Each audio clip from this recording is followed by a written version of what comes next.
I never expected one ordinary evening to turn into something so unforgettable. Life often surprises us when we least expect it, and sometimes the best memories are made in the most unexpected ways.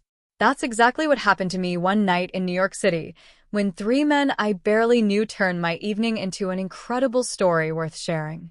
It all began on a crisp Friday night. The city was buzzing the way it always does, taxi horns echoing through the streets, groups of friends laughing on sidewalks, and the glow of neon lights bouncing off wet pavement from an earlier drizzle. I had just finished a long week of work at my job in a Manhattan marketing firm and was feeling drained but also eager for a change of pace.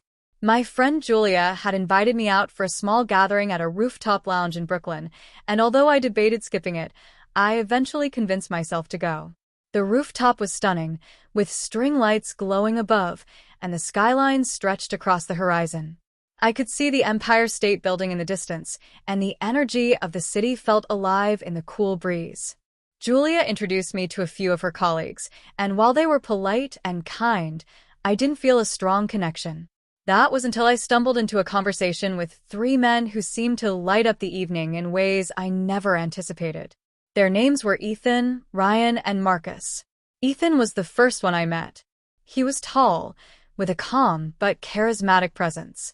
He worked as an architect and spoke passionately about the way design could shape people's emotions and experiences.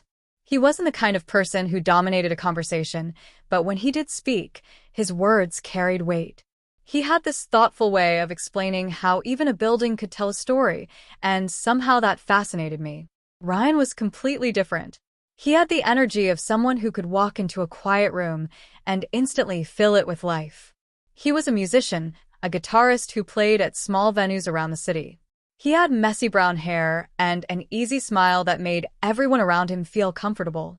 His stories were wild and hilarious, like the time he accidentally boarded the wrong tour bus in Chicago and ended up performing for a group of retirees at a retirement community before realizing his mistake. And then there was Marcus. He was quieter than both Ethan and Ryan but carried himself with a confidence that didn't need words. He was a firefighter, and when he talked about his work, there was a mix of seriousness and humor in his tone. He didn't go into dramatic detail about saving lives but rather focused on the small, human moments, like how his team played pranks on each other at the firehouse to cope with stress. The four of us quickly fell into a rhythm of conversation. What started as light small talk became something deeper.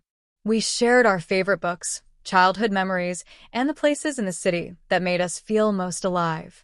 I found myself laughing harder than I had in months, and for the first time in a long while, I wasn't checking my phone or thinking about work. As the night went on, Julia left early, and I thought about heading home too. But Ethan suggested grabbing late-night pizza, Ryan seconded the idea with enthusiastic applause, and Marcus offered to drive since he lived nearby. Something in me decided to say yes. We ended up at a small pizza shop tucked into the corner of a Brooklyn street, the kind of place that only locals know about. The owner greeted Marcus by name, which made me laugh. Clearly, he was a regular. We ordered a massive pepperoni pizza, and the four of us crowded around a tiny table, telling stories between bites. Ryan grabbed his guitar from Marcus's car and played a few songs right there on the sidewalk, drawing a small crowd who cheered him on. Ethan sketched a funny caricature of all of us on a napkin, which I kept as a memento.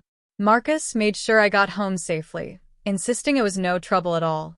By the end of the night, I realized something important.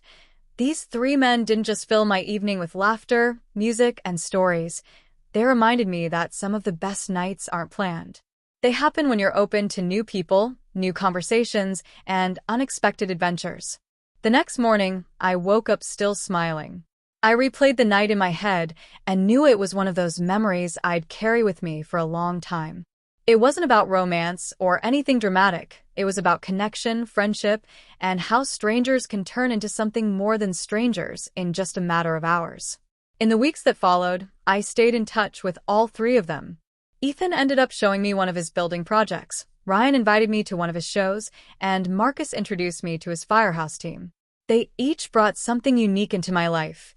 Ethan taught me to notice the beauty in everyday spaces. Ryan reminded me to laugh even when life gets messy, and Marcus showed me the importance of quiet strength and loyalty. Looking back now, I realize that night was more than just a fun adventure.